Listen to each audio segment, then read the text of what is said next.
que inicia un gran capítulo que se llama dolor pélvico crónico. ¿Ya? Y dentro del dolor pélvico crónico, esta es una de las patologías que nos trae grandes problemas por su asociación con infertilidad, por su frecuencia, por la edad en que se presenta. Es un problema muy serio, muy complejo y muy difícil de tratar.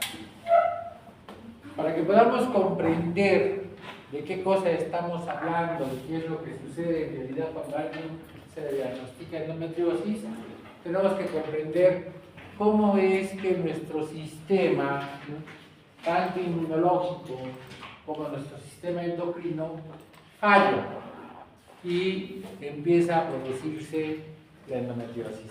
Entonces quiero que le pongan mucha atención a esta parte, porque realmente es algo enigmático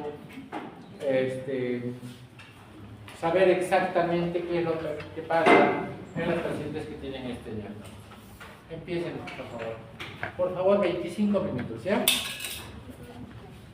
Doctor, buenas tardes, compañeros, buenas tardes. Mi grupo y yo vamos a hablar acerca de la fisiopatología de la endometriosis. Esto es un notable contenido, estos son nuestros objetivos. Y primero vamos a mencionar qué es la endometriosis, ¿no? Esta se menciona como el crecimiento normal del tejido similar al endometrio, pero que está fuera del útero y tiene una inflamación crónica. Como menciona ahí, afecta al 10% de las mujeres en edad reproductiva. Dentro de sus síntomas principales tenemos estos. Y dos datos importantes es que hay como un retraso diagnóstico para la endometriosis, o sea que se da de 8 a 10 años desde que empiezan los síntomas. Es por eso que la endometriosis no es considerada solo una enfermedad dolorosa, sino también es un problema económico y social enorme.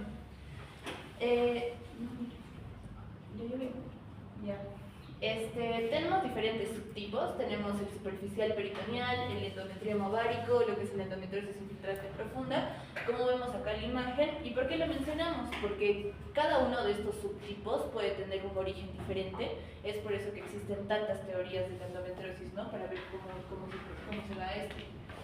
Dentro de sus factores ambientales y el estilo de vida tenemos el ejercicio físico, que más es el que protege, o sea, disminuye el flujo y los estrógenos, pero a diferencia de otros, que sería el tabaco, la cafeína, el alcohol, las carnes rojas o las dioxinas, que son los contaminantes industriales, que favorecen a que se produzca la endometriosis. Entonces, viendo todos estos factores, podemos decir que la endometriosis es multifactorial. O sea, no solo interactúa lo que es el sistema inmune, sino también las hormonas, la parte genética, epigenética, lo que son las células madre y también la parte ambiental. Tenemos al doctor John, que es el que propuso dos teorías. La más conocida o la más famosa sería la menstruación retrógrada, pero también tiene otra que sería la diseminación por las venas, que es un poco más antigua y que está olvidada. Primero vamos a mencionar lo que es la teoría de la menstruación retrógrada. En esta te dice que, por ejemplo, la sangre menstrual, que tiene estas células endometriales, va a subir por lo que son las trompas de falopio en lugar de bajar. O sea, sabemos que lo normal es que baje la sangre, pero en este caso sube por estas trompas. Y estas células endometriales que se encuentran en esta sangre menstrual se van a implantar en el peritoneo o en el ovario, ¿no? Entonces, ¿qué explica bien esta teoría? Principalmente explica la endometriosis, que afecta a los ovarios y también al peritoneo, pero lo que no explica bien sería algunos tipos de endometriosis, ¿no? Que se produce, por ejemplo, en el ombligo, puede haber en cicatrices de cirugías, en mujeres que no tienen útero, o simplemente hay algunas endometriosis que se producen en niñas antes de su primera menstruación. Entonces, si es que, por ejemplo, como te mencioné ahí, si todas las mujeres con menstruación retrógrada tuvieran endometriosis, pues sería una epidemia, ¿no? O todas las mujeres presentarían la endometriosis. Entonces, esta teoría es muy útil, pero sin embargo no explica todo como podemos ver ahí. Es por eso que este doctor propone la otra teoría, que sería la teoría de la diseminación por las venas, y que te dice que principalmente este tejido endometrial entra a lo que son estas venas del útero y van a viajar este tejido por lo que es el sistema venoso pélvico y pueden implantarse en diferentes lugares. Esto principalmente se da en úteros que hayan tenido infecciones o legrados o miomas o tengan tumores, ¿Y qué explica esta teoría? Explica principalmente lo que no explica la otra teoría retrógrada, ¿no? La endometriosis en cicatrices abdominales o en mujeres que han sido histerectomizadas. Y como vemos acá en la imagen, en la primera son esos dos vasos y este tejido endometrial que está dentro del vaso, ¿no? Lo mismo en esta segunda imagen, y en la tercera imagen vemos el cervix, y más abajo esos puntos negros serían este endometrio invasor. Ahora, acá tenemos un cuadro comparativo entre estas dos teorías, y si bien la más conocida es la teoría de la menstruación retrógrada, pero también se complementa con esta otra teoría, ¿no? Entonces ambas teorías son complementarias. Ahora, acá podemos mencionar un par de porcentajes, que el 76% y el 90%, entre el 76 y el 90% de las mujeres tienen esta menstruación retrógrada, pero sin embargo no todos van a desarrollar la endometriosis. Entonces, ¿qué conclusión sacamos de esto? Que principalmente la menstruación retrógrada vendría a ser como el transporte, pero no es como que la causa principal de la enfermedad, no es la causa principal de la endometriosis. Pero ¿por qué, si es que este porcentaje de mujeres presenta esta menstruación retrógrada, no todas producen la endometriosis? Principalmente es porque estas células tienen diferentes capacidades. Por ejemplo, tienen más capacidad de anclarse el peritoneo, tienen más capacidad de invadir los tejidos, o no tienen lo que es la apoptosis. Entonces, todo esto hace que nosotros tengamos que generar otras teorías para explicar el por qué se produce la endometriosis. Entonces, como dije, ¿no? Tenemos varias teorías del por qué se produce esta enfermedad. Sería, por ejemplo, la capacidad de invasión de las metaloproteinasas, las integrinas, el escape inmunológico. Tenemos el origen celular agresivo, o sea, las células madre disfuncionales, el terreno hormonal favorable, o sea, el estrógeno dominante y la progesterona baja. Entonces, acá sacamos dos conclusiones. La primera es que se podría decir que el reflujo no es lo que define la enfermedad como tal, sino va a ser, por ejemplo, esta conducta que tienen estas células endometriales alteradas, más un sistema inmunológico deficiente. Entonces, a todo esto decimos que la endometriosis va a ser una enfermedad compleja, multifactorial, donde interviene lo que es la genética, la inmunidad, lo que son las hormonas, y todo esto se conjugan para hacer que estas células no solo lleguen a un lugar donde no debieran estar, sino también que se queden ahí, que invadan y que también causen daño en esta parte, ¿no? Siguiente.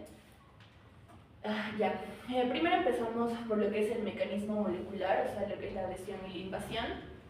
Tenemos estas moléculas clave, que serían las integrinas, las caderinas, que estas son las que permiten que las células se peguen en el peritoneo, a diferencia de lo que son las metaloproteinasas, que estas son enzimas que degradan la matriz extracelular y permiten la invasión. Entonces, ¿qué sucede en la endometriosis? Principalmente que hay como una expresión aberrante de estas moléculas, y estas células se van a pegar más y van a invadir lo que son los tejidos. Entonces, estas células endometriales o estas células endometriósicas son como ganchos moleculares que se van a pegar al peritoneo, mientras estas metaloproteinasas son como que las que abren, o estas tijeras moleculares que abren este tejido y para que estas células las puedan invadir, ¿no? Como vemos en la imagen. Continuando con la exposición, vamos a hablar del papel del sistema inmunitario en la endometriosis. Vamos a ver que se habla de una disfunción del sistema inmunitario que va a ser clave para el desarrollo de las lesiones endometriales. Y la pregunta que nos vamos a hacer acá es: ¿por qué el cuerpo no elimina estas células endometriales cuando llegan al peritoneo o cuando a otros lugares? En condiciones normales, lo que haría el sistema inmunológico sería reconocerlas como extrañas y luego destruirlas, pero en el caso de la endometriosis ocurre este fallo inmunológico que permite que estas células sobrevivan, que se implanten y que crezcan. Las células del sistema inmunitario innato que participan en la endometriosis van a incluir a los neutrófilos, a los macrófagos, a los natural killer y a las células dendríticas. Y bueno, vamos a hablar de puntos importantes. Dentro de ellas, el primero va a ser las células natural killer y cómo funcionan en la endometriosis. La función normal de estas va a ser que son parte de la inmunidad innata y que van a ser clave para que reconozcan las células anormales o tejidos anormales o células fuera de lugar, y van a destruirlas mediante mecanismos citotóxicos, y esto puede estar mediado por las perforinas y las granzimas. En cambio, cuando hay una alteración por la endometriosis, la actividad de estas células natural killer, su actividad citotóxica está disminuida. Las células natural killer reconocen las células endometriales ectópicas, pero no las destruyen eficazmente. Y este defecto es más evidente en líquido peritoneal, pero también se puede observar a veces en sangre periférica. Y esto se va a correlacionar más con los estadios más avanzados de la enfermedad. Ya. Bueno, con respecto a las natural killer, también vamos a ver que hay distintos mecanismos de disfunción. Uno de estos puede ser la alteración de los receptores de natural killer, ya que sus receptores activadores se disminuyen y los receptores inhibidores, como los de tipo KIR, van a estar aumentados. Y por ejemplo, estos tipo KIR van a enviar señales de no destruir, a las natural killer van a enviar señales para no destruir los tejidos. El segundo mecanismo es la influencia de citoquinas inmunosupresoras. Esto en el microambiente peritoneal. Vamos a ver que, por ejemplo, la interleucina 6 disminuye la actividad citolítica. También vamos a ver la acción del factor de crecimiento transformante beta y la interleucina 10, que reduce la producción de las perforinas y de las granzimas. El otro mecanismo es la interacción de los macrófagos, ya que estos, produciendo interleucina 10 y el factor de crecimiento transformante beta, van a inhibir aún más a estas células natural killer y van a producir una comunicación celular que potencia esta inmunosupresión. Y finalmente, el microambiente inflamatorio crónico va a hacer que haya una inflamación persistente, va a alterar la función de las natural killer y va a favorecer este estado de tolerancia inmunológica, y todo esto va a dar un resultado final de que las células endometriales escapen del sistema inmune, y como consecuencia estas van a escapar, se van a implantar, se van a proliferar y van a generar más lesiones.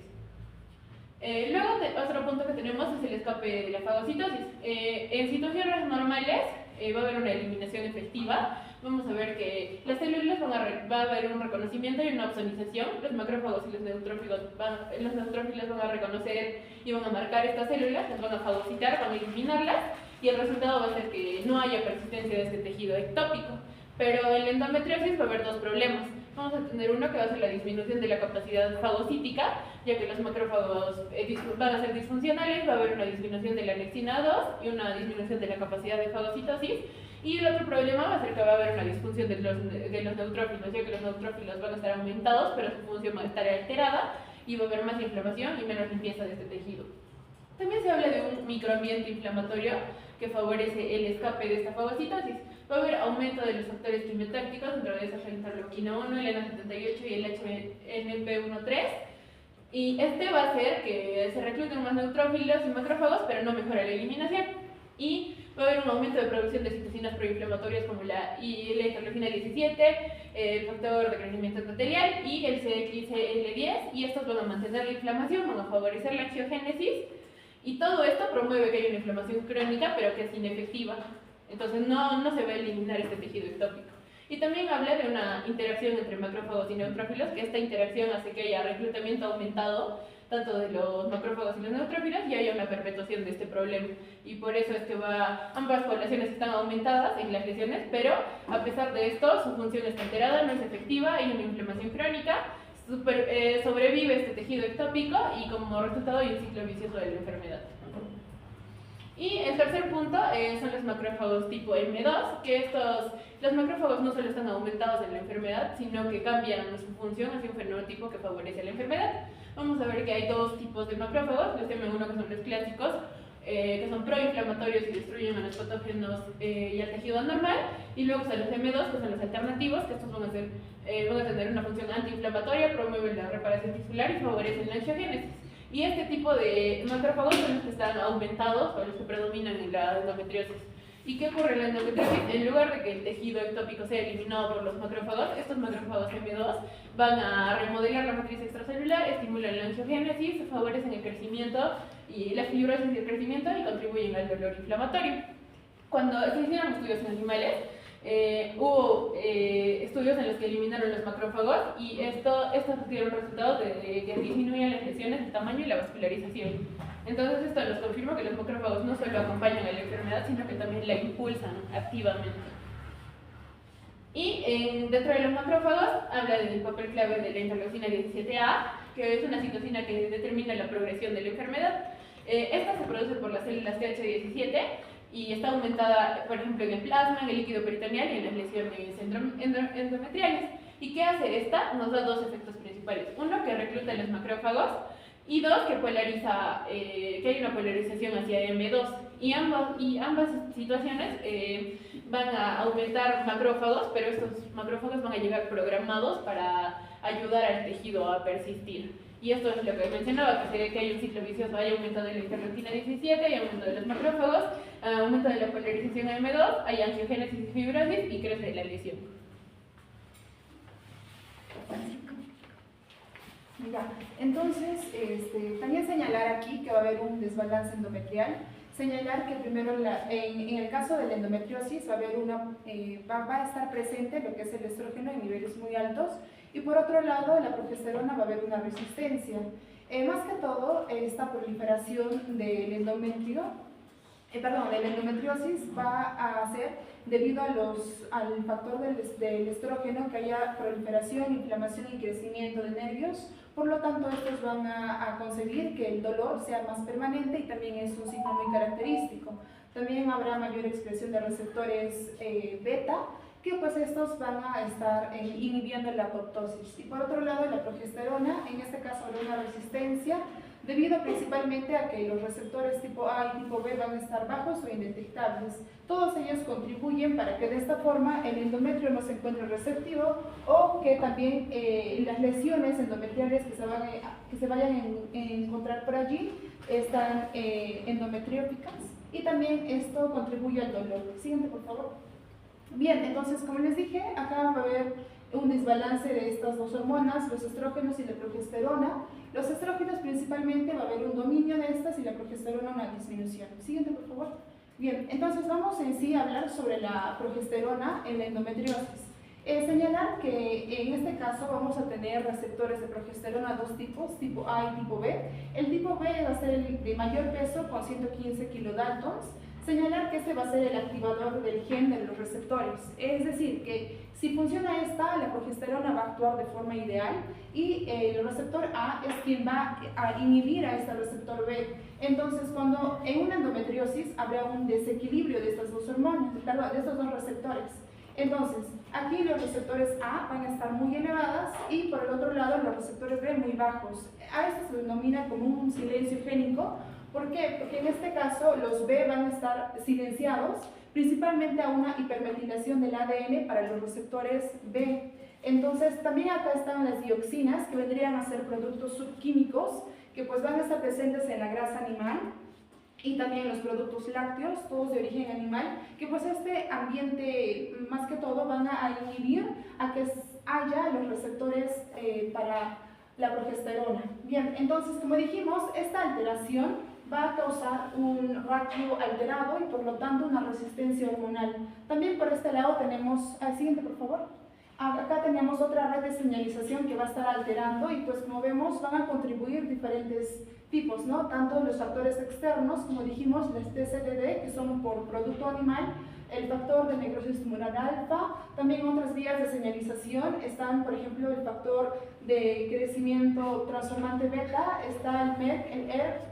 Y también por el otro lado tenemos a las alteraciones genéticas, está por ejemplo la mutación KRAS y la hipermetilación. Con respecto a esto hay que señalar que pues, los receptores beta van a estar normalmente siempre activadas, pero en este caso, ya que hay una alteración, todas ellas contribuyen para que haya una hipermetilación de esta, es decir, como que lo bloquean poniendo grupos de metilo para que esta quede silenciada. Y también por otro lado están los microARN. Esos ARN pues van a actuar sobre los receptores B para que de esta forma estos no se vayan a construir, por así decirlo, no se vayan a presentar en la célula, y por lo tanto todas ellas hacen que no haya una respuesta a la progesterona, y por lo tanto una supervivencia del tejido ectópico. Siguiente, por favor.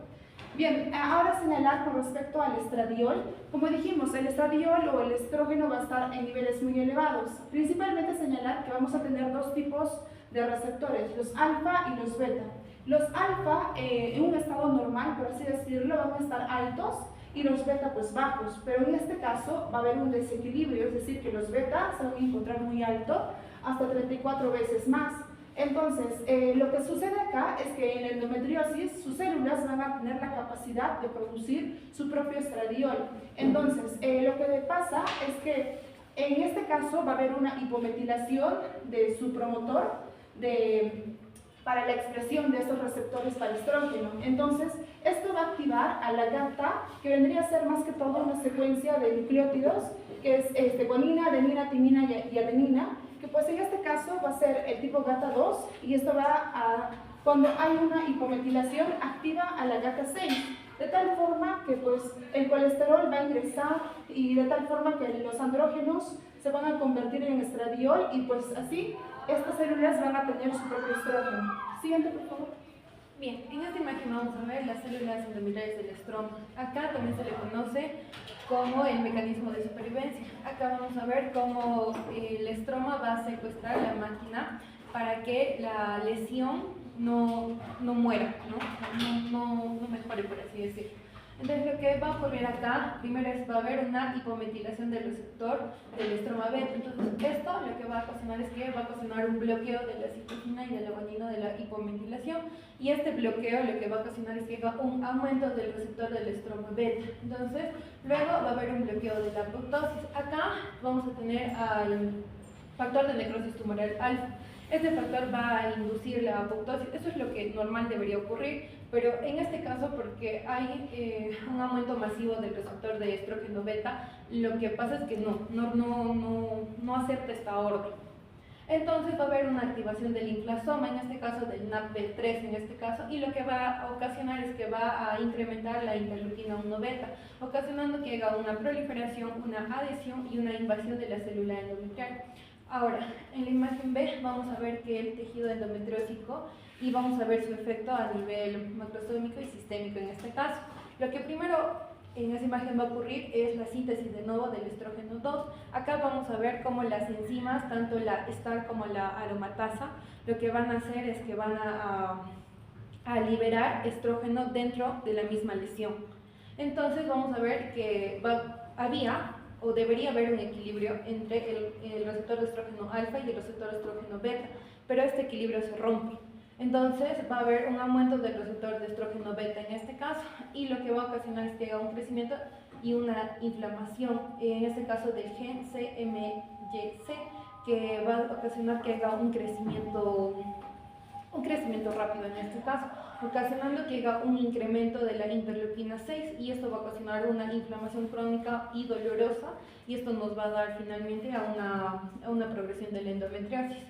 Entonces vemos el curso clínico de la endometriosis y vamos a ver que si bien es cierto, su historia natural no está clara, pero se considera una enfermedad progresiva, pero puede ser posible la regresión y la inversión de patrones de enfermedad.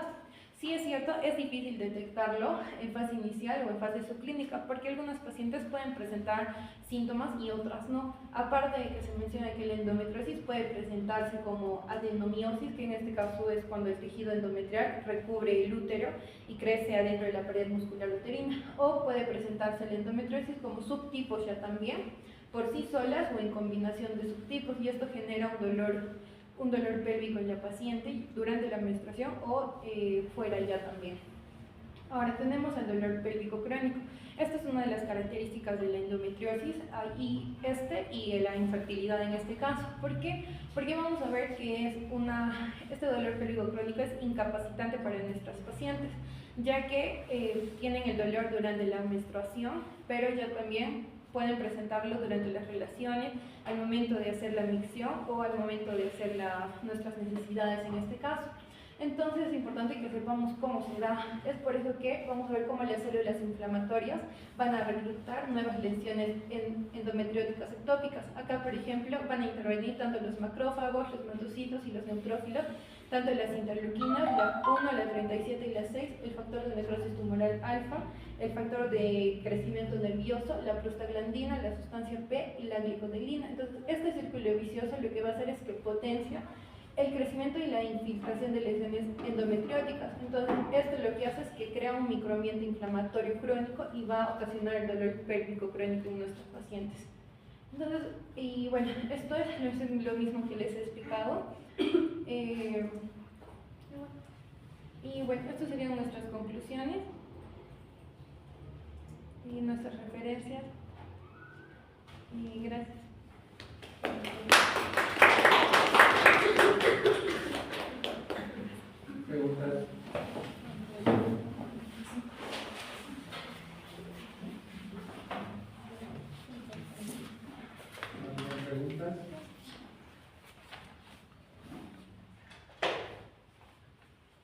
hay algunas cosas que quiero que me aclaren. Por ejemplo, ustedes dicen que la progesterona prácticamente no responde a la segunda fase del ciclo.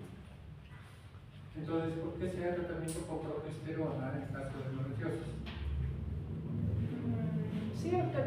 Bueno, en una parte sí lo señalamos, dijimos que claro que se da la progesterona como tratamiento, pero se vio que tras el seguimiento, un tercio de estos pacientes, más que todo, no, como que presentan una resistencia, por así decirlo, porque los receptores de progesterona van a estar siendo dañadas por esos sistemas que hemos visto, que pues más que todo no presenta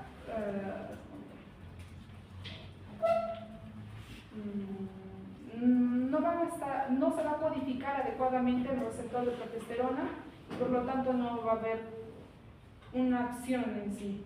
Había un porcentaje de un 33%, más o menos.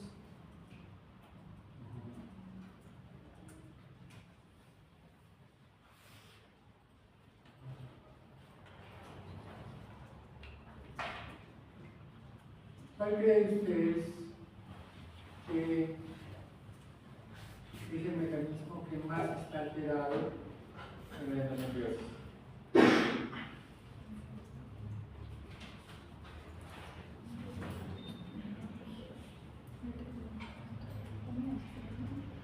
Creo que es, doctor, una combinación, o sea, aparte del desbalance entre estrógeno y progesterona, el sistema inmunitario, agrego los factores clínicos y demás, pero más es como un conglomerado de varios factores que hacen que se dé la endometriosis.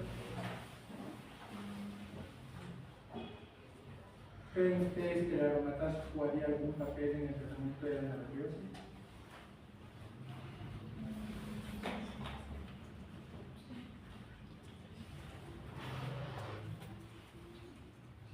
Sí, doctor, porque como nos ha enseñado la aromatasa, lo que va a hacer es la conversión, ¿no?, de andrógenos a... ¿Está bien? De andrógenos a estrógenos. Entonces, al haber una alteración, ¿no?, no sé, tal vez por el sistema inmunitario, o al ser una persona tal vez inmunodeprimida, o bueno, son ejemplos, ¿no? Tal vez esta alteración en la aromatasa lo que ocasiona es que genere más, ¿no?, o menos tal vez en este caso.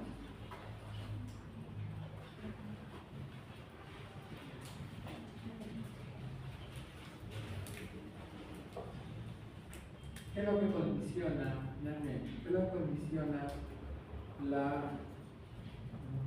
mayor parte de los ciclocardios? Doctor, sería bueno que el sistema inmunitario actúa en contra, o sea, hay muchos factores del sistema inmunitario que cambian y que favorecen la proliferación de los tejidos inmunitarios. ¿Quiénes han metido? Por ejemplo, las células natural killer que están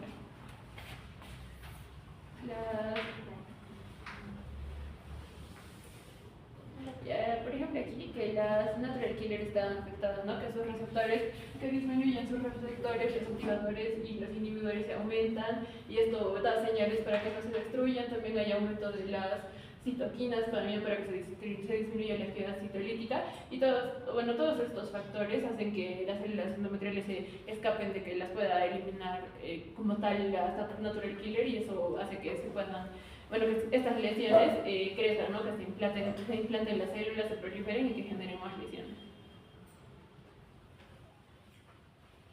Muy bien.